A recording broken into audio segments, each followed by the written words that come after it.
So, hello again to panel 7. Hello, wherever you are watching us, from wherever you are watching us. It's unfortunately already the final session in panel 7. Panel 7 is on policies for a green recovery of the building sector. My name is Veit Bürger. I'm a scientist working for an independent research institute, environmental research institute located in Germany, Öko-Institut. I'm your panel leader today. We have had very much and many very exciting, very interesting presentations over the last days. And unfortunately, as I said, it's really the final panel today.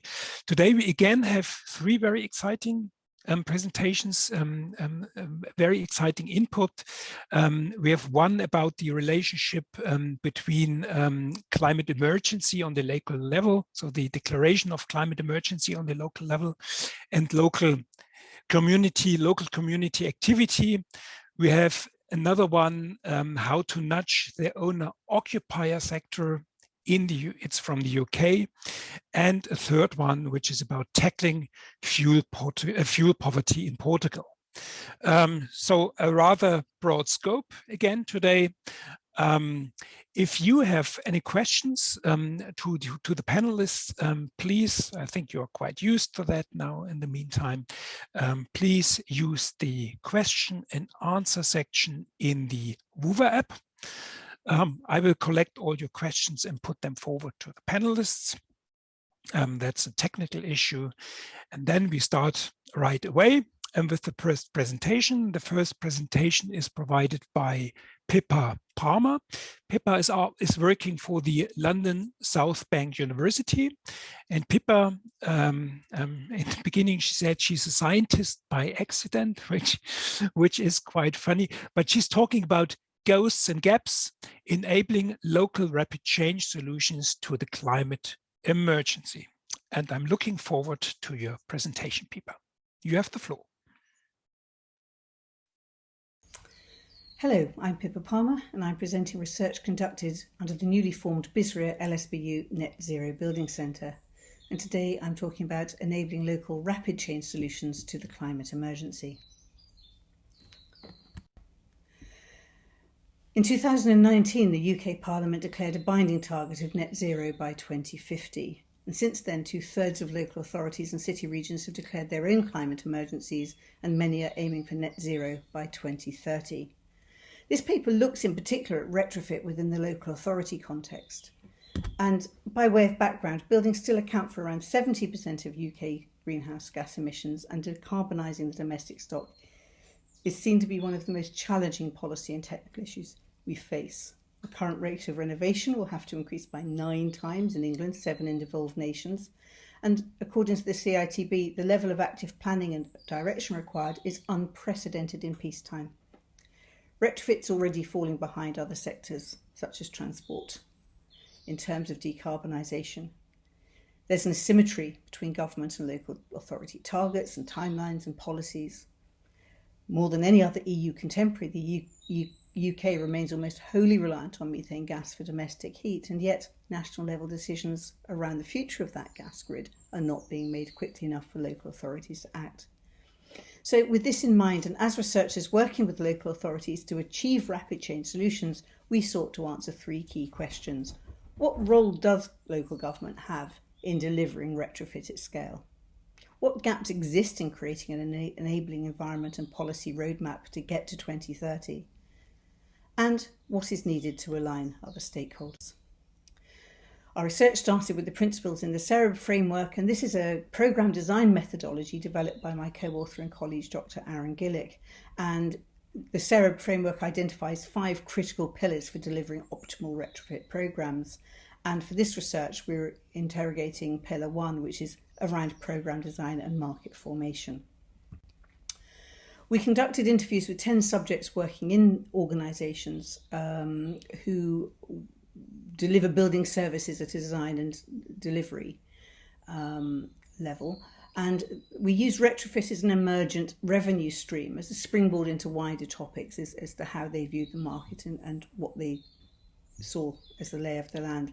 And we loaded the transcripts from these interviews into qualitative analysis software in Vivo to analyze outputs against a series of nodes or themes, such as external factors such as policy and planning, and internal drivers, strategic preparedness, retrofits as a revenue stream, how they deal with new technologies, etc. And where secondary themes emerged, we created additional nodes. For example, overseas skill transfer came up, apprenticeships and training came up. And we analysed these and came up with 4 preliminary findings. The first is about closing knowledge gaps, and definitely there's been a shift of focus in response to the climate emergency, and this is evident across the sector. It's changing how people are working and what they're being asked to do, but there's definitely a training lag and a knowledge gap that's being reported. The market stimulation was very interesting. A step change in scale is accepted as being imminent. People know it's coming, but the market is just not forming of its own volition. The third element was around terminology, and retrofit is a generic term, and it means different things to different people across different segments. Retrofit as a catch-all, we found, is entirely inadequate for the complexities of the process and of this far from homogenous market. And that had us looking into the different meanings and different modes of operation, which we felt demand clearer segmentation and a more nuanced understanding of those drivers and inhibitors. So we then took those findings into a broader literature review and again analysed the qualitative data against nodes, retrofit skills, market perceptions, process barriers, attitudinal barriers, and we added and deleted nodes. It's an iterative process as dominant themes emerged. And then we took those findings from this into local council teams to verify our findings and just to ensure that there was validity and resonance with their lived experience. So there were 4 core outputs from this process. The first is around the role of local authorities, and we found local authorities are well situated to take up the challenge, and they have consumer trust, but they face multiple barriers such as legacy systems, misaligned policies, and historical demarcations between lines between central and local government, and these all inhibit their ability to effect rapid wholesale change at pace and scale. And breaking down those barriers is going to be key to success. The second point sits around the UK's retrofit policy, which works on the assumption that markets will form simply out of financial self-interest in response to a price signal. And this has been repeatedly disproven, but somehow remains the sole tentpole in government policy around retrofit. The Green Deal, disastrous. The late Green Homes Grant, ditto. Neither engaged the workforce or dealt with the skills shortage, neither stimulated the market beyond the short-lived period of the grants. Our finding is that the market is not self-forming, and central and local government policy needs to move way beyond just finance deals. Consumer perceptions was very interesting. Again, most retrofit schemes operate on the assumption that consumers make rational decisions, that they have energy efficiency on their radar, and that saving money gives them sufficient motivation to act. But actually, expending effort to make energy savings remains a very low priority for householders. So we saw that in the Green Deal take-up. Also, we found despite cultural shifts in attitudes around climate change, generally people don't see a link between home heating and carbon. So shifting consumer behaviour with communication and trust-based systems and easeful routes to market and upskilling, aligning trades, these are all going to be important for the major job we have ahead. The fourth area that we looked at in more depth was terminology and segmentation. So we've already spoken about how inadequate the term retrofit is for this market. It's used as a catch-all term, as if the market is one homogenous sector. And it's used whether we're talking about a large-scale housing programme or a single home insulation, it's retrofit. But the programme design and the project inception and the funding and the methodology and even the workforce are wholly different between the two very different ends of that market. We found the blurred terminology hid many assumptions and actually led to confusion when retrofit policy, funding, quality assurance and skills were being discussed in this generic way. So this led us to look more deeply into how the domestic market segmented so that we could identify the specific attributes and attitudes within core segments. And we found the most helpful and clear method was to segment the domestic retrofit market based on who acts as the first mover.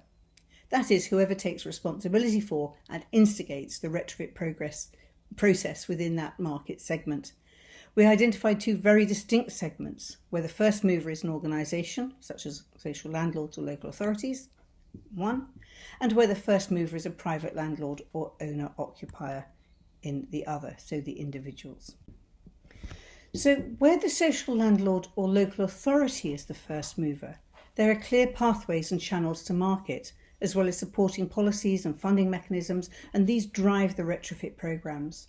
The projects, which are typically larger schemes, are designed and project managed by building service professionals who are procured and contracted to carry out the work, with agreed levels of skill and quality control, and these professionals use established channels to create programme pathways, engage stakeholders, de-risk transactions and monitor programme effectiveness. They are walking a well-trod path. Where the first mover in the retrofit process is an individual, such as the owner-occupier or the private landlord, the channel is far less established. In fact, it's almost non-existent. There are no clear pathways. It's rather hard to navigate, and there are few prompts to drive action. Even regulatory drivers for landlords, such as the minimum energy efficiency standard, are widely regarded as ineffective. And for owner-occupiers, funding schemes like the Green Deal is sporadic and bureaucratic. And this segment is reliant on a much less formal, unregulated workforce. The hammer in my scattered picture there reflects one trusted commentator's observation that at this end of the market, anyone with a hammer can call themselves a builder. So one of these first mover segments is starting to move, and the other is distinctly not. And this difference between the two segments is borne out by the huge disparity between EPCs for the social rented sector, where local authorities and social landlords are first mover and are moving, versus the owner-occupier and private landlord sector, where the individual is the first mover and the market is not forming. So we have some recommendations that come out of this research. The first being that market strengthening is going to be key. Policies and programmes should distinguish between groups based on this first mover segmentation that we've identified. We also feel we should consider the terminology and lexicon, particularly in the customer facing part of the equation. We need to move beyond finance deals. We have to accept markets do not self-form, and that involves breaking down barriers and creating a service around push and pull. And we need to address this at a local level, because retrofit is a massively powerful tool for local regeneration. In respect of a channel strategy, we think the social landlord and local authority channel, which is partially developed, needs to strengthen existing pathways. There's certainly lots coming out of this research around skills, around a retrofit apprenticeship and other roles that would assist with this. And with the PRS and the owner-occupier channel, which is underdeveloped, the local authorities could take on the role of middle actors to catalyse the market and form that channel. And there are very strong signals for the local authority to adopt this role of middle actors and create this localised, just as with joined up service delivery. The UK GBC talk about one-stop shops based around a holistic city or local authority-wide strategy with high levels of coordination across multiple actors under local or combined local authority leadership. And the Citizens Advice Bureau are calling for someone to design and implement a simple, easy to access customer journey. But it's very important it's not passive. It needs supply push and demand pull. It needs to be dynamic and for the channel to be developed in market development terms. It needs a radical redesign and a rethink around the barriers. They need to be broken down, and we need to use policy instruments to drive rights behaviour. The channel should be based on user experience, public service design, with trust and ease at the heart for all actors. And it's very, very important here that we galvanise our local workforces, upskill, we train. we involve suppliers and manufacturers, and we bring communities along to create this supply push and demand pull. It's got to be beyond a passive one-stop shop. And we can capitalise on stakeholder motivation and cultural shifts around climate and lead with the right language and messages to influence behaviour. Leveraging sticks and carrots, policy instruments such as council tax data and building passports and landlord registers, a massive rethink. Trustmark, which at best is trying to police a system that is not yet formed, can be utilised and brought to bear alongside long-term grants and incentives and feed-in tariffs and other mechanisms. And this local model can be delivered at scale, and it can stimulate employment and local regeneration and cookie cutter into other regions. And this has been done before. So the model we're looking at is London Transport, which was converted into a route operating contract tendering authority when just before TfL took control in the year 2000. And uniquely, TfL gained responsibility not just for the trains and trams and buses, but for a wide variety of other transportation functions, including major London roads, walking, cycling, taxi and private hire licensing. And they have used this to develop an integrated system and they've broken down the legacy barriers that existed between these siloed modes of transport. And a transport system is very, very hard for consumers to navigate. And they've put service design at the heart with a bold strategy and actually integrated the stakeholders, the contractual terms, all the data sources. They've used policy instruments to drive right behaviour and developed a simple, intuitive customer through line. So in terms of looking at a looky-likey model, something that looks similar, we think thinking in these terms would be key. So what next? More collaboration, hopefully research in the pipeline. We're starting a Trailblazer group for a retrofit apprenticeship. So anybody in the sector who is interested, please come and talk to us. Any ideas, comments or feedback, collaborations, please come and get in touch. A big, big thank you to the Summer Study for having us, and we have so enjoyed being here today. Thank you.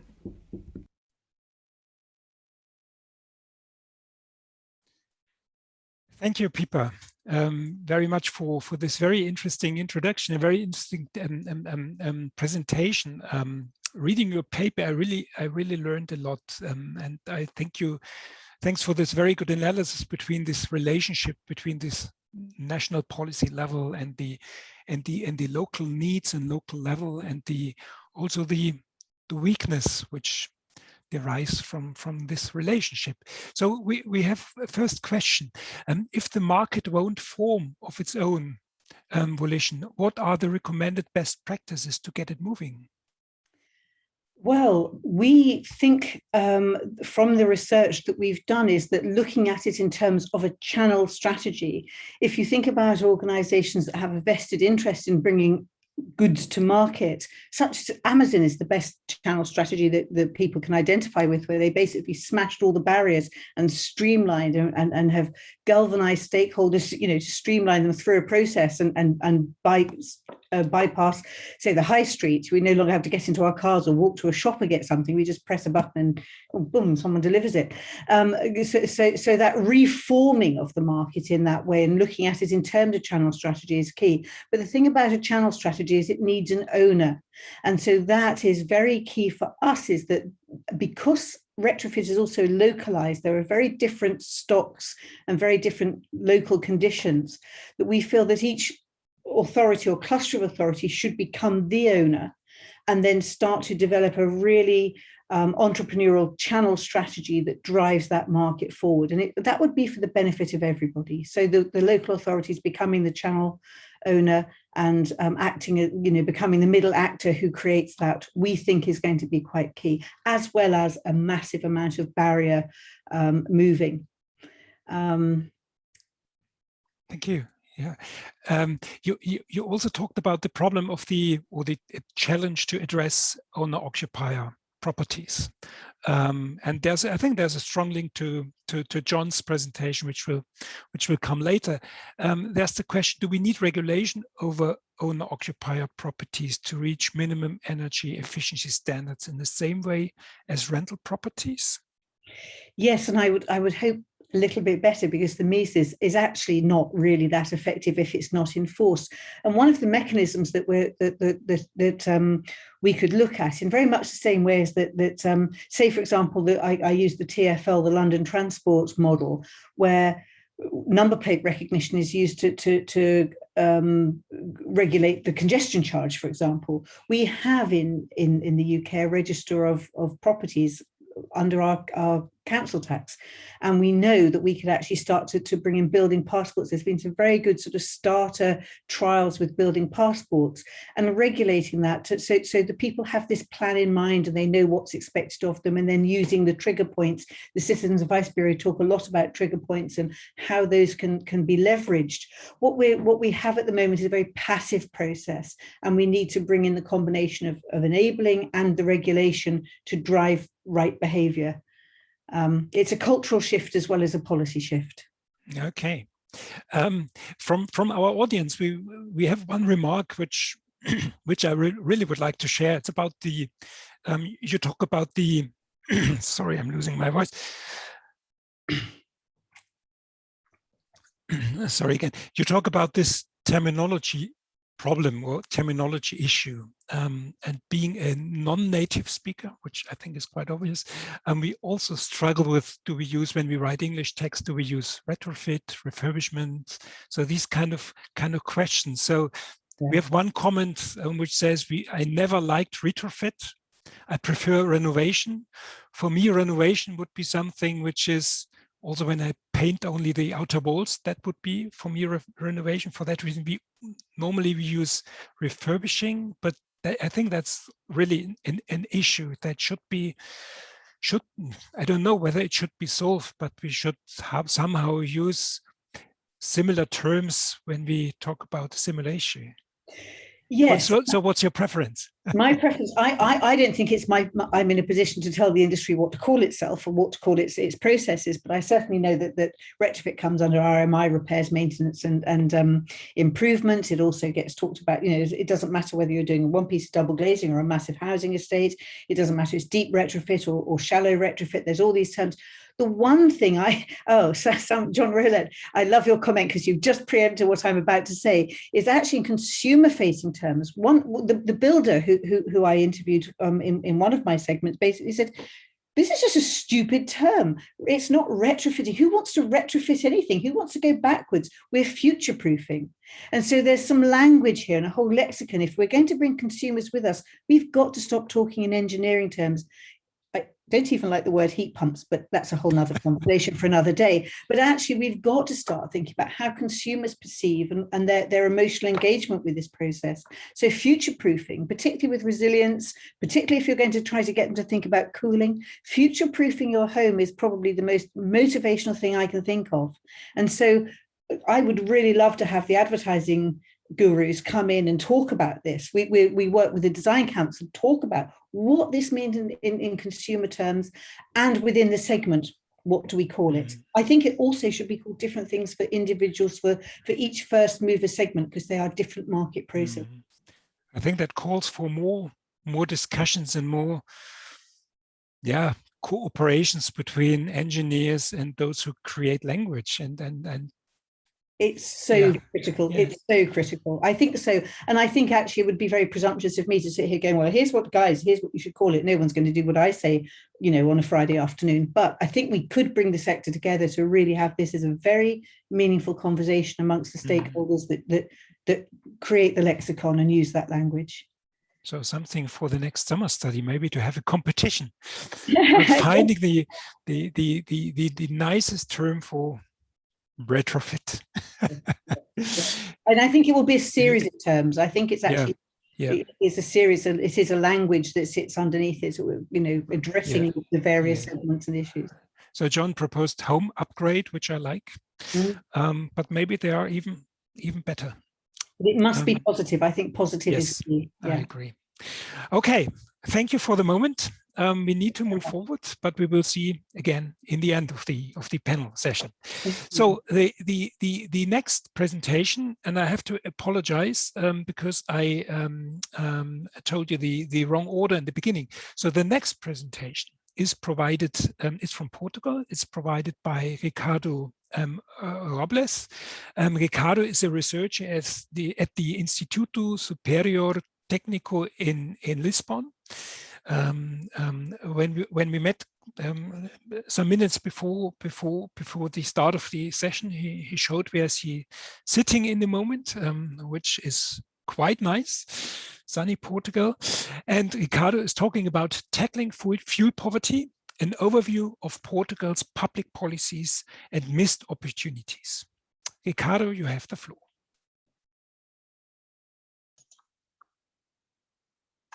Hello, everyone. My name is Ricardo Robles. I'm a PhD student and my research is on fuel poverty. I'm the co-author with Diana Neves and we are both from Instituto Superior Técnico in Lisboa. So for the presentation, I will be dividing in 3 parts. We'll have the Portuguese context on fuel poverty, then the public policies were analyzed, mainly the social tariffs and the measures related to energy efficiency and renewables, and lastly, conclusion about the impact of these public policies and what are the future tools. As you all know, fuel poverty is a multidimensional problem, but has these 3 main foundations. The first one is related with the low income, and then the high energy tariffs and the poor building quality are the 3 main reasons for fuel poverty numbers. And Portugal has these 3 characteristics, and that's what it leads to the reality of the fuel poverty in Portugal, as we'll see next. This is a harsh reality, as we can see by the numbers. The numbers on Eurostat are very clear. On the left, we have the building quality reported by the people living in these houses. About 31% of the people says that they are living in dwellings with problems, with leaking roofs, damp walls, floors or foundations, or rotting window frames and floor. And this is actually the worst country with these numbers among the European community. And then this bad construction quality leads to other numbers, as you can see in the other 2 maps. We're having, an excess of winter mortality related to deaths. It's the second place, the second worst country in Europe. And then we have the inability to keep the house warm. About 20% of the people reported this inability, and it's the 5th worst country in Europe. The first of these main factors are related with energy prices. And as you can see in the electricity and natural gas, the prices in Portugal are always above the European average. And if we can have an analysis based on adjusted on the purchasing power standards, as we have done in the electricity, the difference is even higher. So there's low income in the country, and this is reflecting on the high inability to warm houses, as we can see here by the income divided by quintiles. The lower quintile, meaning the first quintile with the lower income, there is almost 40% of the people that are reporting their inability to keep their houses warm. The second main factor is related with the construction quality. Also, the numbers on Eurostat shows that the quality construction is very low. The people are reporting a lot of problems in these houses, and also an analysis done on the energy performance certificates of the country. In 2021 already had been evaluated 1.2 million dwellings, and from these 850 thousand dwellings were under the classification C or lower, meaning that they were not energy efficient. So the public policies in Portugal were mainly divided in two groups: the social tariffs on electricity and natural gas, and the measures aiming energy efficiency and renewable sources. And we also have an overview on the future tools. The first of the public policies is the social tariffs. It was implemented in 2010, but the recognition that fuel poverty was a strong phenomenon in Portugal led to a change on the legislation. And in 2016, it was created an automatic criteria for access to these social tariffs, and that's why it's in that period that the numbers raised so much. We are having now over 800,000 vulnerable consumers that are benefiting from these social tariffs. This measure is financed by the electricity producers, and it's having a cost of almost 120 million euros per year. The measures related to energy efficiency were analyzed. They are showed in this table. Throughout the last decade, they were mainly related to solar thermal collectors and to the envelope retrofit. So the programs were aiming the improvement on these features. And what I would like to highlight is that besides the first program called Solar Térmico 2009, all the other programs, the 7 programs, were with very low budget in financing, only 6 million euros in these last 7 programs, and only 3,700 dwellings were under this program. So compared to the universe of houses needing intervention, it was some very low features. I would also like to mention that this program, Casa Eficiente 2020, it's still going on, but it's a major failure because it's based on special loan conditions, and the people are not satisfied with this kind of program, and they are not applying for it.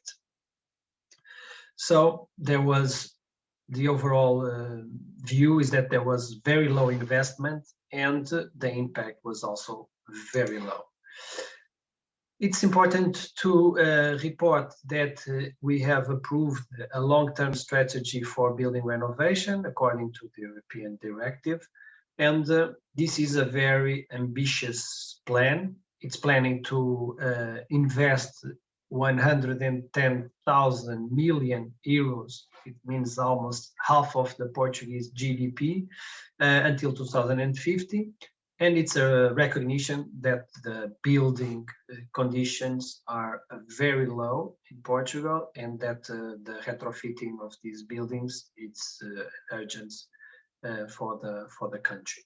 So this is, as I told you, a very ambitious plan, and it can have very important impacts on the job creation, on the health condition of the people living in these houses, minimizing the energy consumption, and of course, reduction of emissions and a contribution for the decarbonization goals. So the question is, does these public policies impacted really the fuel poverty? Are the economic vulnerable in a better situation concerning the access to energy service? Well, firstly, there was no specific strategy on monitoring, so it's hard to evaluate the real impact on the fuel poverty people. So this is the first point that I would like to highlight. Secondly, The social tariff is now getting to 800,000 families, and that's a very good number. And it's a recognition that these people are in a low income situation. But what we have analyzed is that this is a very important poverty relief tool, because it's reducing the expenses of these families. But we still have almost 2 million people reporting inability to keep houses warm. So the conclusion is that this social tariff is not actually reducing the fuel poverty. It's a poverty relief instrument, but people are not warming their houses because they have cheaper energy prices. Lastly, the programs related with energy efficiency. As I told you before, it was only 6 million euros, 3,700 dwellings, versus the numbers that with people reporting inability to warm that were over 750,000. And so this is just beneath 0.5% of the houses reported in fuel poverty. And of course, this leads us to the conclusion that these public policies have failed to tackle fuel poverty. It's important to highlight that we have now a long-term strategy for fighting energy poverty. It's very recent. It was in public discussion the last month. And we have analyzed this document, and we have the conclusion that is lacking on the detail of the financing resources. The measures should be designed without an upfront investment of the vulnerable consumers. That has been an obstacle in the past and should be overcome in this document. The heating is a major concern, but the cooling is absent, and the cooling is also a very important issue. It also needs to evaluate the possibility of a public energy retailer with responsibilities in tackling fuel poverty. The public housing should be a priority, and we have to do this engaging the local authorities and institutions. To finalize, it's clear that Portugal is in the worst rankings of fuel poverty. The public policies undertaken so far have failed. The social tariffs are short-term poverty relief, but not a solution for fuel poverty. The programs were very weak in the financing of measures, and they've missed the fuel poverty target. So the future programs should concern trying to address specifically the fuel poverty population. There must be a robust public investment. That's another important conclusion, because people in fuel poverty have no capacity for their own upfront investment, and that we have to be very detailed in the data collection and the monitoring of the impact of these measures. So I would like to thank, and I'm available for the discussion, for your questions to do it next. Thank you very much. Thank you very much, Ricardo, for this very interesting insight in the situation in Portugal, in particular with regard to the fuel pool. In your presentation, you describe on the one hand side how limited the previous funding programs have been in the past 10 years with regard really to be effective. On the other hand, you explained the very ambitious targets which have been now adopted with the long-term strategy by the government. So there seems to be some kind of mismatch when it comes to the policy measures. So of course I didn't read the long-term strategy, but which kind of measures are proposed in order to achieve these rather ambitious targets? You mentioned the high investment needs that would be required in order to achieve the target. So what about the policies to achieve them? Well, and the long-term strategy for renovation of the buildings is actually very ambitious, and it's the I think it can be called the first important document made by the government that recognizes the low quality of the buildings, and that this is a major problem in the building sector, and especially on the residential dwellings. And it's that recognition is the first step to start a new policy, of course. I think the main problem is that the further steps have to be concerning the financing of these programs. So one opportunity would be the resilient plan that we are now looking at, and we just have on the Portuguese resilient plan about 300 million euros for the retrofitting of the residential sector, and that is very, very low number. We need much more, and as is it stated in the long-term strategy, so it doesn't match with the diagnosis done with the long-term strategy. So we need to look further to this problem and find the right financing to start this program, because it's a long-term strategy until 2050, but the objectives for the next decade are not achievable with this level of financing.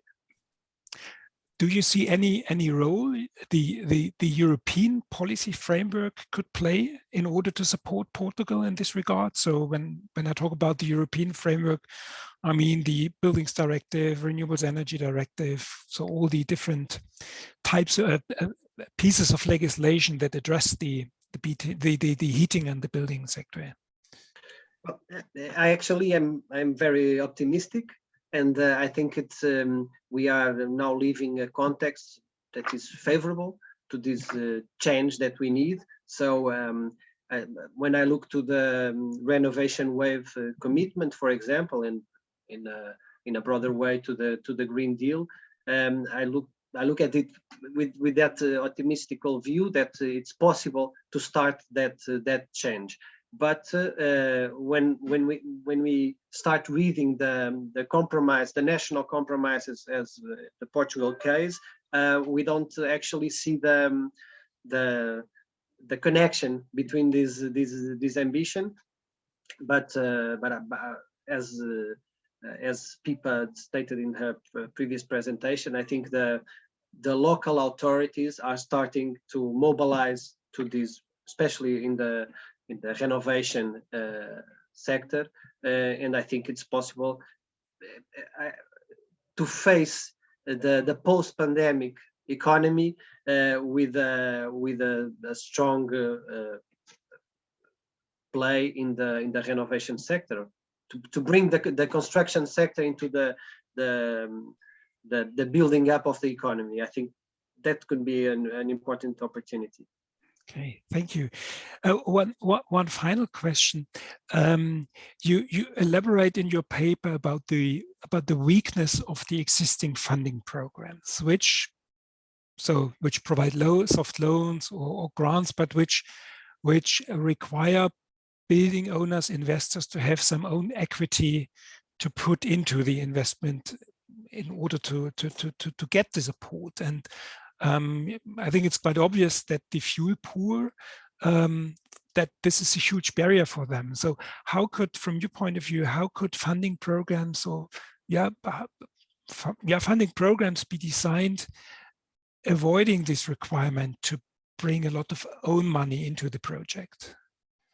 So firstly, as the European document stated, the importance of the non-refundable grants are very important, because the capability of the vulnerable consumers to have an upfront capacity of investment, it's determinant for the success of these programs. So far, what we have analyzed is that the programs are, even though they are with low funding, they are quite successful in a kind of middle class consumers that are able to come with the first part of the financing and then wait for the refund to come.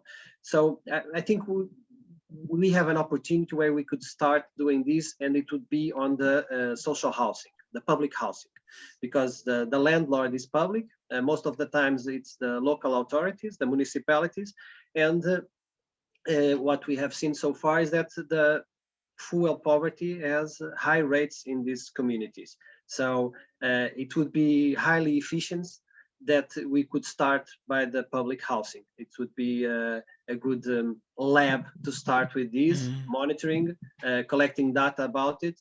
And actually we are starting now a new program in close to Lisboa, where we are going to study that. It's a public community, a public house, a public dwellings community, and we are doing an intervention about fuel poverty, but also with PV panel production system to product for this community. So let's hope that the data collected will be useful. Okay, thank you, Ricardo. I think we will come back to this question about the how good loans in general, or soft loans in general, as a policy measure, as a funding measure, are in the end of in our panel discussion, because John was also asking the question with regard to the not very sufficient Green Deal in the UK, whether this kind of approach would be really a suitable approach. Thanks for the moment. We need to continue now with the third presentation in this session, which is provided by John Rowlett. John is a researcher at the De Montfort, I hope I pronounced that correctly, De Montfort University in Nottingham. And John is talking about the elephant in the room and how can you nudge them. So John, you have the floor.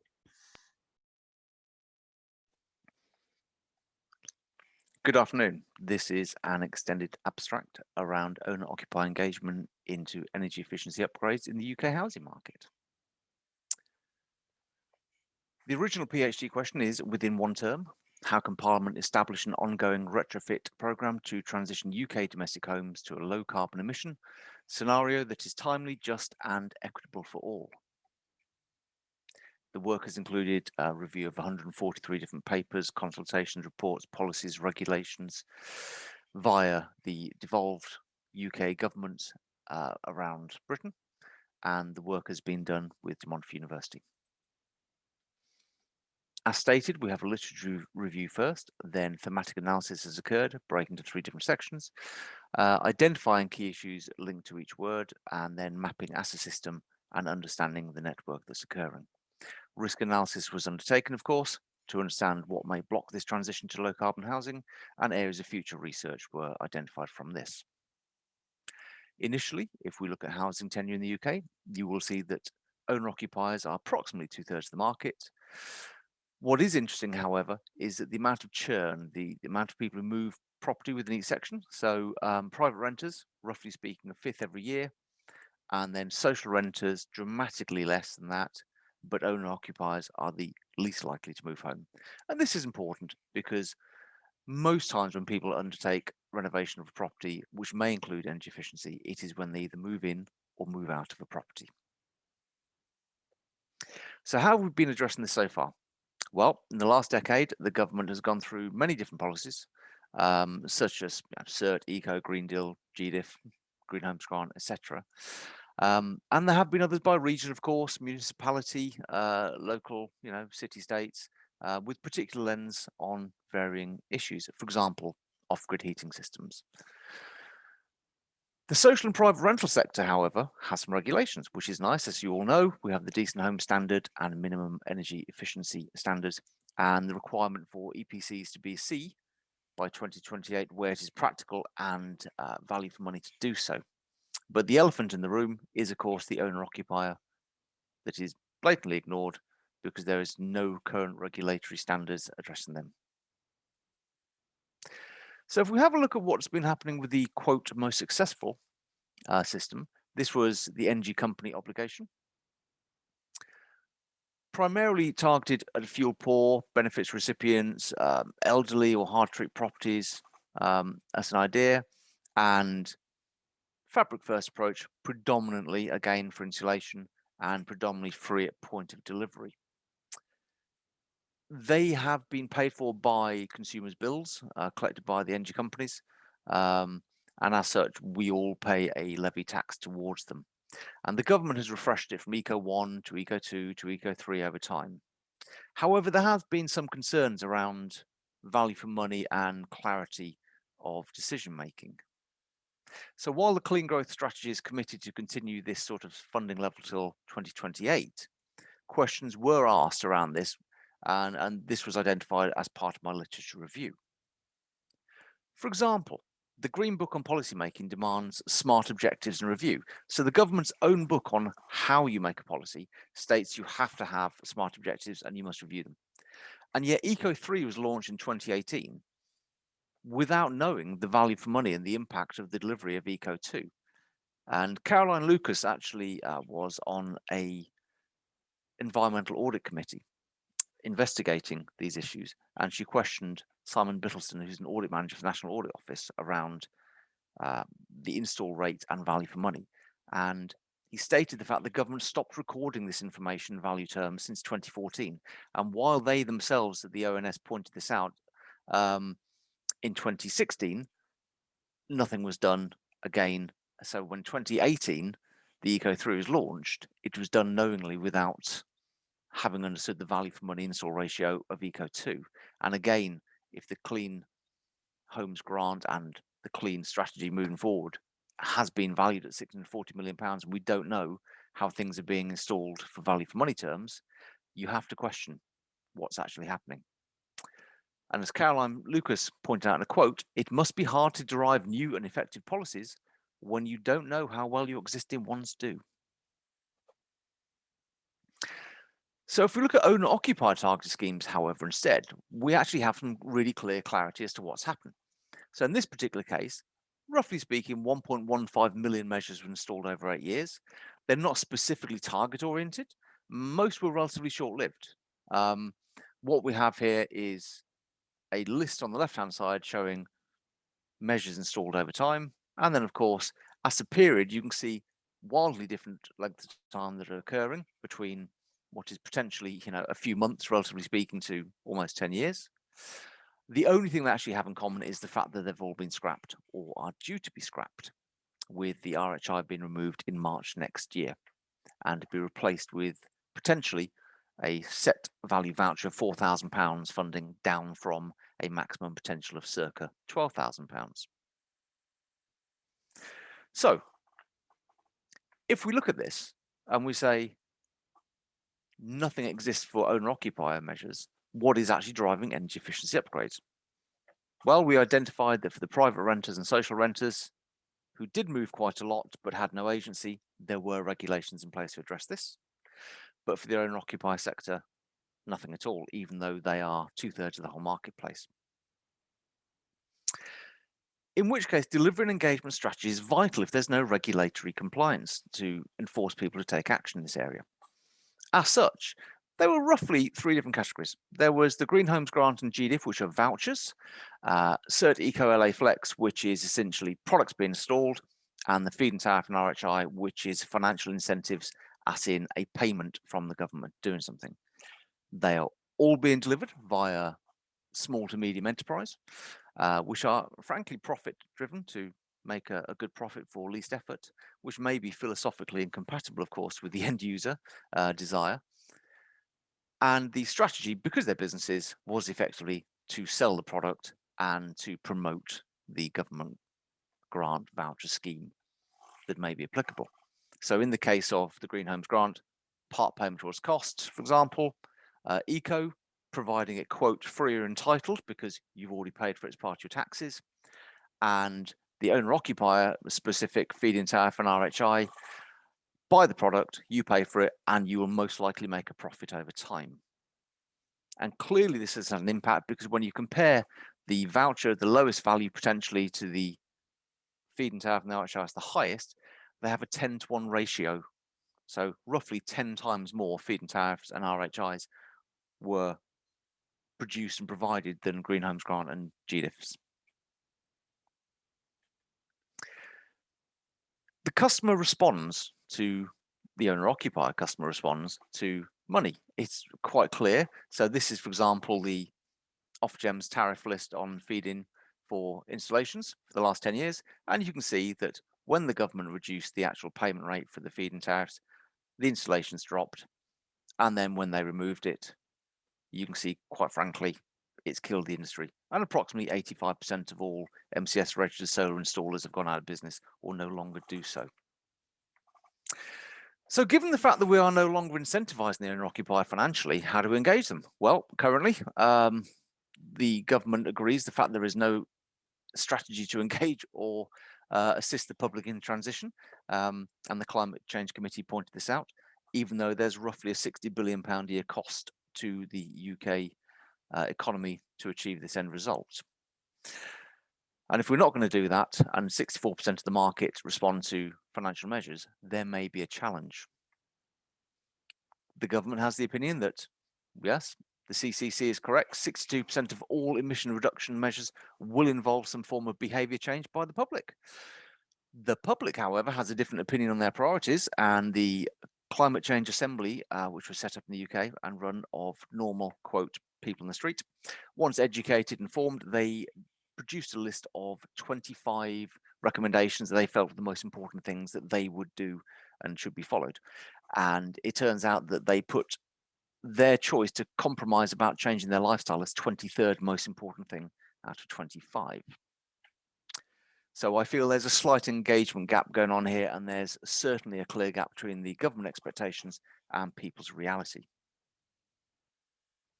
The Committee on Climate Change identified this, and they spotted the fact that obviously if they wish to apply kicks and shifts to the system at sensitive intervention points, then the key places they felt they had to do this was in public engagement and just transitions to make things fair and equitable.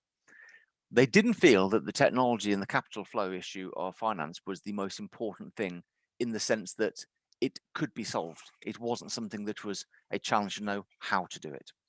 And they did identify that harnessing the law for regulation was going to be important as a backstop.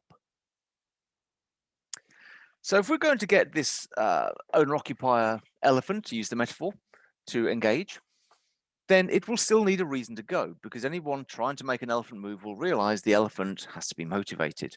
And there are two sides to this. So this large 2/3 of the market, as the elephant in this case, and the rider being the government as an example, potentially we need to consider the fact that, as Daniel Kahneman suggested in Thinking Fast and Slow, that system 2 thinking, while being the best route, potentially takes time, effort, education, and that potentially system 1 emotional, sort of your chimp, shall we say, could potentially be more easily motivated. And the reason why this matters is because there's a control risk of who's in charge, how do you engage them, how do you meet their desires, gain their trust to get them to move? Because at the end of the day, if the elephant doesn't want to move, it probably won't. But if we can get the 34% of rental properties done first, then we're smack in the middle of the early majority diffusion curve, and this hopefully will pull along the owner occupiers. So this strategy may be of use. How we should engage them? Well, obviously, motives, purchasing decisions, cognitive biases need to be understood, and use our delivery mechanism, which is the skills of the salesman, but to go from financial to comfort and health, and, for example, income reduction is a third option, but talk about the benefits of the system more. Okay. If we can achieve this, then potentially by having these owner-occupier, timid and less motivated, sort of smaller elephants in this image, following the bigger, more empowered and confident rental sector, because they've already been done, we could potentially get some sort of herd action and everyone follows along in the same way. So in summary, for my PhD findings to date, once I actually broke down the areas and I analysed the sections into coding, and I said the relationship issues were the biggest challenge, exactly as the CCC has said, then embedding cultural change and business engagement stood out. They have the maximum significance because without engagement in the social system, it ceases to function. Additional considerations to this are the fact that, for example, free does not mean yes, please. If you offer a customer, they may object anyway on terms of lack of understanding or too much disruption. And also, the questions arise around the government's Green Book covers optimism bias on costs and program timings, but specifically nothing on end user engagement. So what's being done at present? Well, as you can see in this recent email from the government to myself, it actually states that they are committed to consult on regulatory measures. And that is positive, but they haven't done so yet. So in summary, it's agreed we need a fabric first approach and we should avoid lock-in pollution, etc. Because it's quite obvious if you need to change something now, don't put something in that will pollute. So while a fabric first approach matters, maybe a full home system approach is also in consideration. Nemo Resilio, supportive funding streams, no man left behind. So if something needs doing and it cannot be afforded, it needs to be funded, and then look at the actual capital expenditure later to find some way to justify it or claw it back if needed, or if necessary, purely funded from the public strings. However, no plans exist that are credible for engagement. There's no financial packages. There is no active consultation. And there are no replacement policy levers for what was most successful. As such, I'd like to ask the experience of the audience on how do you create a timely and effective engagement strategy, and what are the most important first steps, and how do we translate that engagement strategy into practical action within one term of Parliament?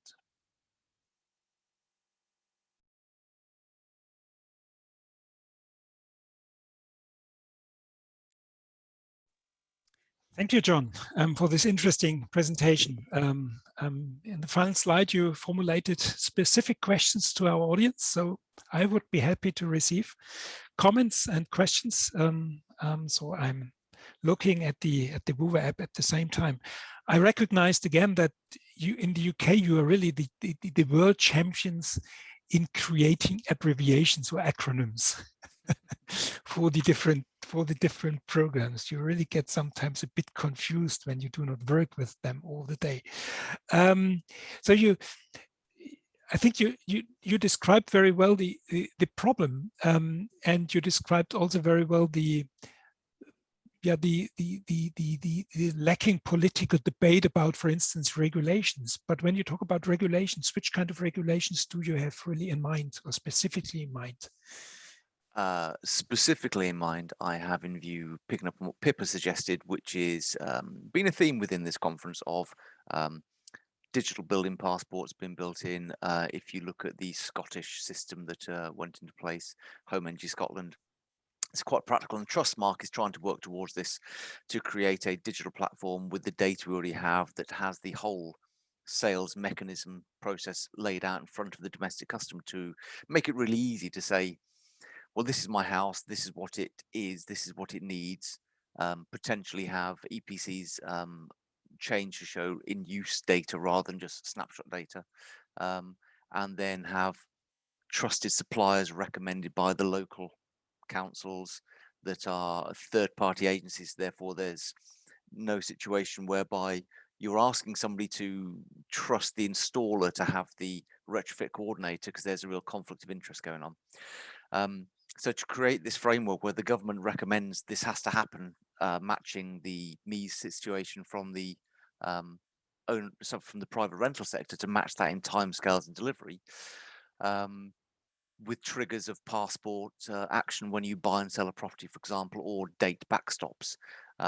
There are challenges naturally around finance and funding, but they're just frankly not that hard to overcome. Just put the mechanisms in place to funding, because most of us know from experience of working the trade, if you correctly insulate heat and put in energy efficiency measures into property, they pay back over time.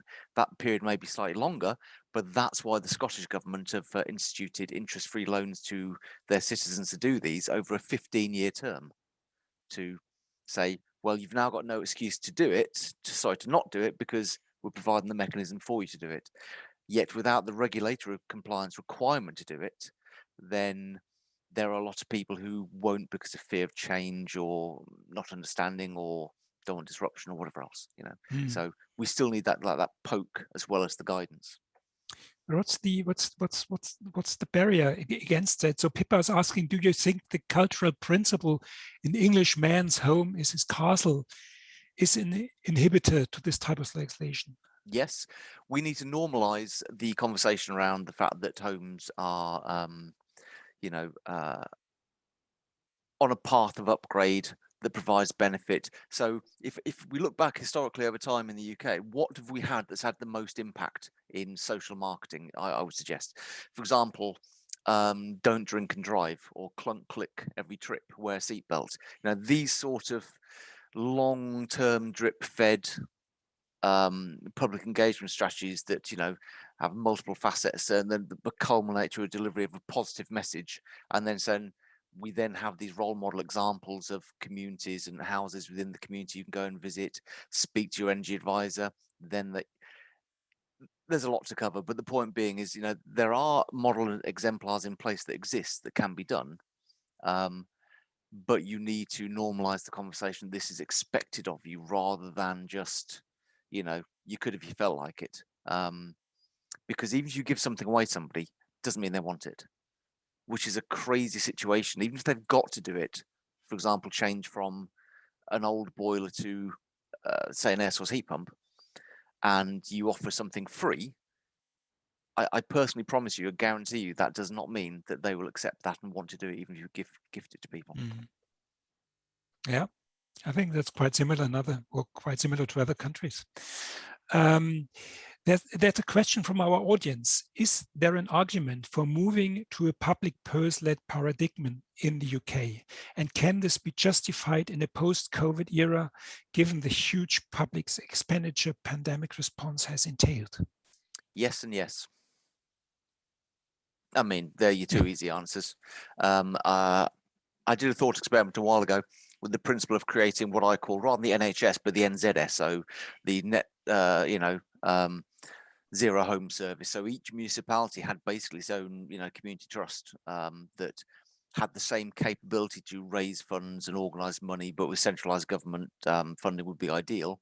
But they then manage that municipality delivery to their local network. But the splash over cross benefits, you look at the co-benefits in health, or reduction on cost of the NHS, or community care, educational increase, so on and so forth. There's a very strong argument that it's almost a 1-for-1 ratio. It's really close in the first case. Therefore, from that viewpoint, if we look at the actual cost to do it compared to the cost of not doing it, interestingly, you could just say, yeah, we should just get on with it, plus also the economic stimulus, the job growth, so on and so forth, we all know, and the taxation raised from there. However, I honestly feel that politicians run slightly scared from big numbers, and they want to be re-elected. And this whole election cycle issue has an impact when you're talking strategic planning for 25 years compared to somebody who wants to keep his job in the next 5 years. You know, there are challenges. Things need to be cross-party consensus and put into law between all parties, so that you can't just have this backlash fear that I feel is what personally presents and prevents some of the uptake and big social shifts as national infrastructure work that we need to do. But we're not afraid of it. We're spending 120 billion pounds on HS2 at the moment, which a lot of people question. So in which case, why are we only spending you know, half of this amount, well, not even half this amount over 25 years? Well, we're nowhere near the same budget. So because once you insulate a property, it's not like you've got to insulate it again next year. It's, you know, it has a much longer embedded lifespan, normally of 30 to 40 years, for example. Coming back to the previous question, so yesterday we had a very interesting overview about the different methodologies and yeah, to trying to translate all the other multiple benefits, so the benefits beyond pure energy cost savings, into hard euros, in order to really to integrate them in a decision process. And I think this is quite similar to you. It's a rather long going process, and it will take, I think, more years really to improve the methodologies and to get people really to accept that health issues, for instance, could be translated into euros, and that should be taken into account when deciding whether to modernize or upgrade a building or not. And I mean, as from a national level, as a government, yes, it's a challenge to do so, but it needs doing, and it does need doing so that you can internalize these externalities, absolutely, and you can look at the picture incomplete. But interestingly, picking up what Pippa said earlier, and I was really, quite happy about that. It's talking about stories. So when you look at health, though, for example, I mean, let's be really clear about it. You could be, as rich as Croesus and have £1 billion in the bank, but if your health isn't good, what's the money to you?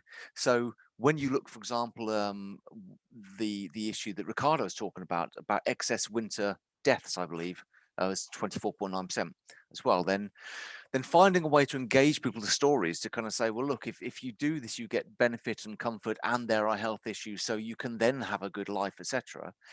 You're not talking about money at all, really. So if the cost is amortized over 15 years, for example, period of time, and it is kind of hitting the golden rule from that viewpoint, that it breaks even over that term, like Scotland's aiming for, then you've removed the financial issue. You're now talking stories, language, buy-in, and you're looking for this story hero that you can say, I want to be like Mike.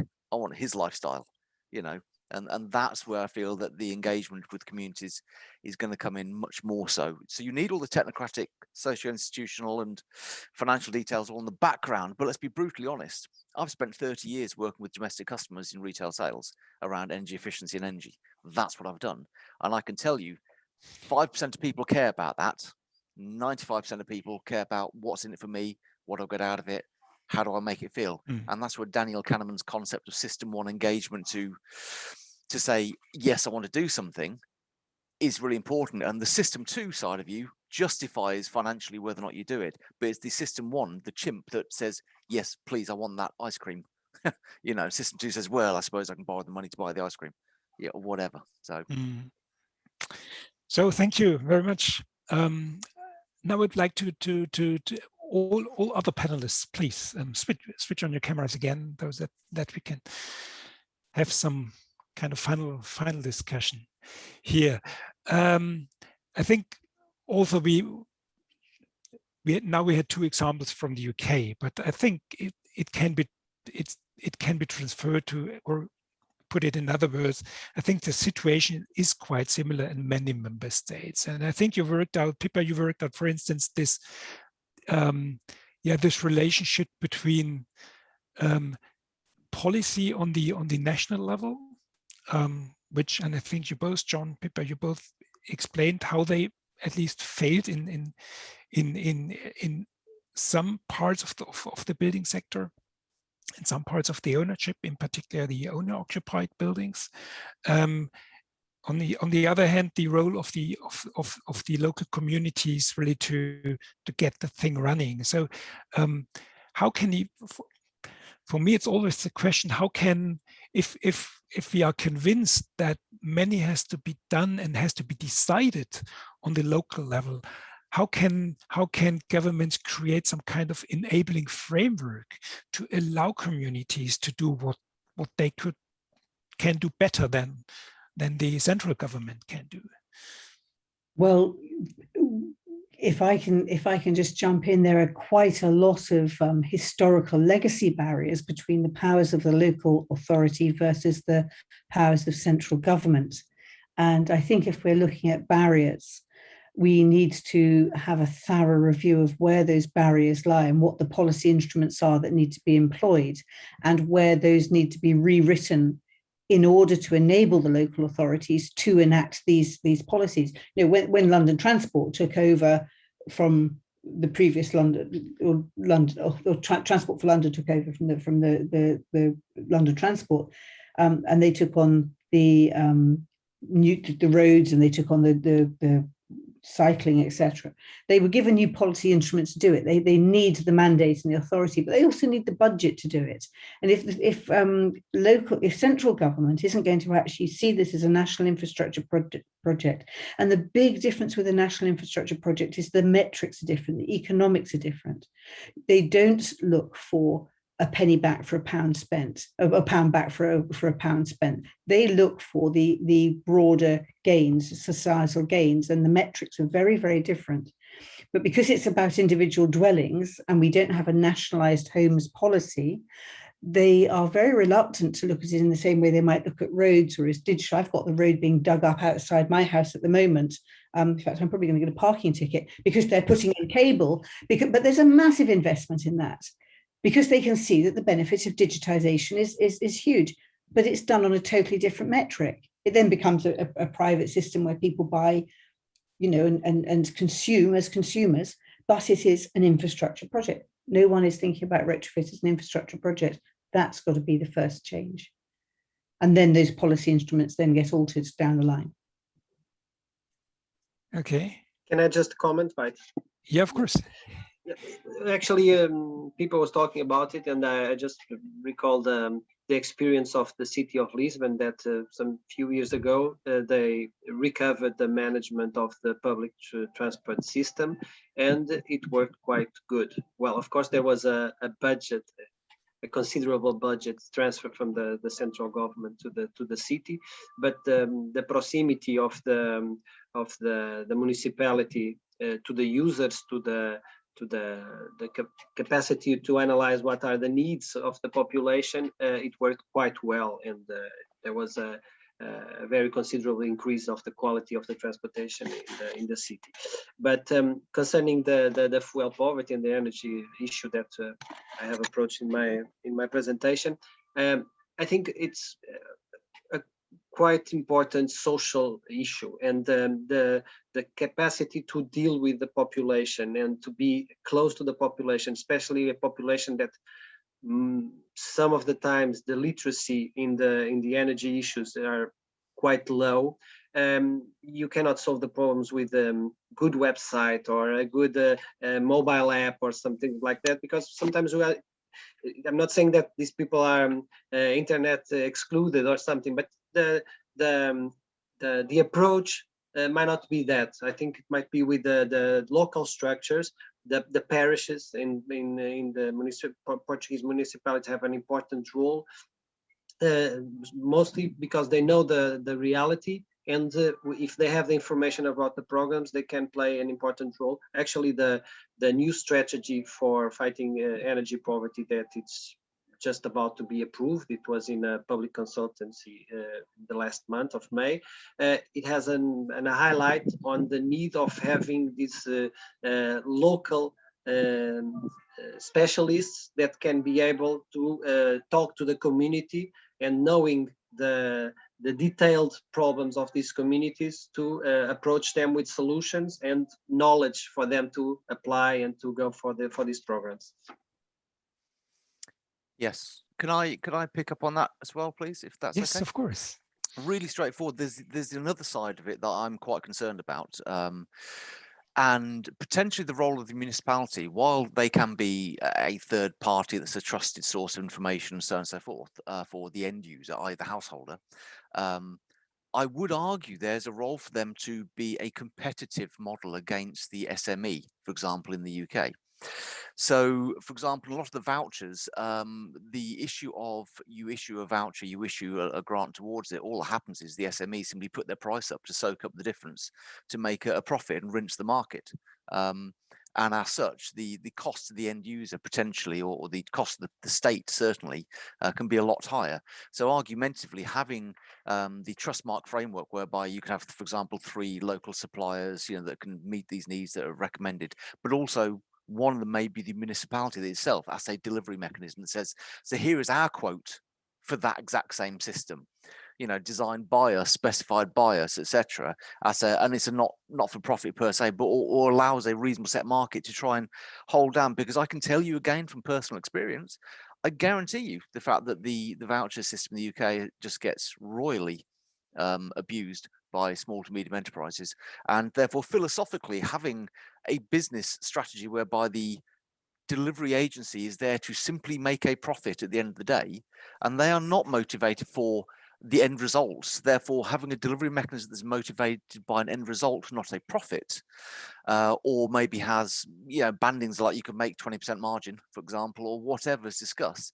Because quite literally in the recent Green Homes Grant debacle, I know companies that could fit 2 products for the price they're charging for one, and they're simply making, literally 300-400% profit over what they would have done normally, and it's just coming out of the state. So that trusted engagement from the end user to know they're getting value for money and it's third party, etc., is lovely. But also, a lot of consumers kind of go, well, I don't know who to get a quote from, and I don't know if I'm being ripped off, and I don't know if the quality is good. And a lot of that is this control mechanism the municipality could literally compete against internally as a market and provide that stability. In Germany, many stakeholders would argue that the market delivers always cheaper than the state. Not in these cases here. Trust me. I've worked in this industry, and like I say, I'm a solar PV specialist as a design, install, etc. And I can fundamentally guarantee you could fit a 4 kilowatt system on a normal house, retrofit for £3,000 or less easily. And if you went national infrastructure, went to scale, you change the economies again. But what is going through the Green Home Grant at the moment is if you put through one solar thermal system, they're being put through the systems at £9,000 to £10,000. And yet the kit is £2,500. Sorry. Yeah. Sorry, if I could interject though, these very short-term signals disrupt the market terribly. Yeah, they're terrible. Yeah, they really are bad, and there is an element of the size of the market, because we're not even at early adopter phase here. We're in such a low on the technology curve that the people who want it will pay. The want it will pay for it, and there's a distortion. But if you get up to scale and you get the competition in the market, then yes, they can deliver. There'll always be some gaming of the system, but there are some very unintended consequences when you start throwing in a money off voucher that gets inflated in that way. Yeah. But we have no capacity to install at the moment. So yes, and actually the two complaints I heard about the Green Homes deal through the research we were doing was one that it was very, very short-lived and very bureaucratic, and the other one was if you did try to get anyone to do it, there was a total bottleneck. And that was partly because it's so bureaucratic that lots of the providers just didn't want to join in. They just didn't have the bandwidth or the cost. They didn't have the trust in it to invest. Trust is the key and thing. Trust is at the core of this entire process, and that involves sort of entrepreneurial design and customer behavior. I would say behavioral economics sits at the heart of all of this completely. And that we have to stop thinking as engineers in a way and start thinking about behavioral economists. And I love that you're quoting from my Bible. Thinking fast and slow is like the man. Yeah, completely. I'm learning. To which extent could really hard regulations help to shape these markets and to trigger investments? So I think both Pippa and John, you both mentioned the role of the owner occupier and the how could I say that in English? So the renovation activities in this specific part of the building sector is rather low. Although many of those people should have enough money to invest into the buildings. And we learned from another presentation Tuesday or Wednesday that in particular the wealthier part of, that was in study from Germany, that the wealthier part of the occupiers are rather reluctant really to go to deep renovation, that they prefer some shallow renovation. So the question for me is always, which role or how hard should regulations be in order to really to trigger investments? It's a dual-edged sword, as you say, and I feel that there's two approaches. They both work together. So you need the regulatory backstop that has a clear time frame over a long period of time to both signpost it to the end user that this is coming your way. It's inevitable, so you might as well get on with it. and also to the supply chains, industries, installers, etc., to gear up for it, because they won't, like Pippa said, because they won't engage, because why should they be burnt again by another failed government scheme, which is fundamentally true. And then, of course, the finance packages take a little bit of time to come through, but not that long, and they can be in place certainly to access people to deliver it. But the interesting point is, certainly the UK market is known occupier. The scale of house price rises over the last 20 years, I challenge anybody who's lived in a house for 10, 15, 20 years, or been in the market that long, to dare to look me in the eye and say, oh no, I can't afford £15,000 if it's spread over 15 years, because hold on a second, haven't you just pocketed over £100,000 in house price rises? So you can look at financial mechanisms to link one to the other, draw it down at the point of sale potentially. There are lots of ways to free up funds, even if somebody doesn't have it here and now in their liquid assets. But regulation is the backstop to normalize that conversation, to allow the end user engagement strategy to develop. Say, you're going to have to do it, so get on with this. And if I could jump in there, you've touched on financial mechanisms. There's a huge amount of work from the Green Finance Council, and they really, the idea that banks get involved in this, banks divesting out of fossil fuels and actually turning their product development into enabling and facilitating the financial reward of people who are doing the right behavior. So turn the clock the other way and incentivize people, because people don't make rational decisions. They will they will switch to a mortgage that will have a bonus because they've retrofitted, even if the retrofit cost them more than the mortgage or they had to borrow to do it. People don't make rational decisions. You have to incentivize in ways that make sense to them within the framework of the way they manage their money, and make it viable and attractive to do it.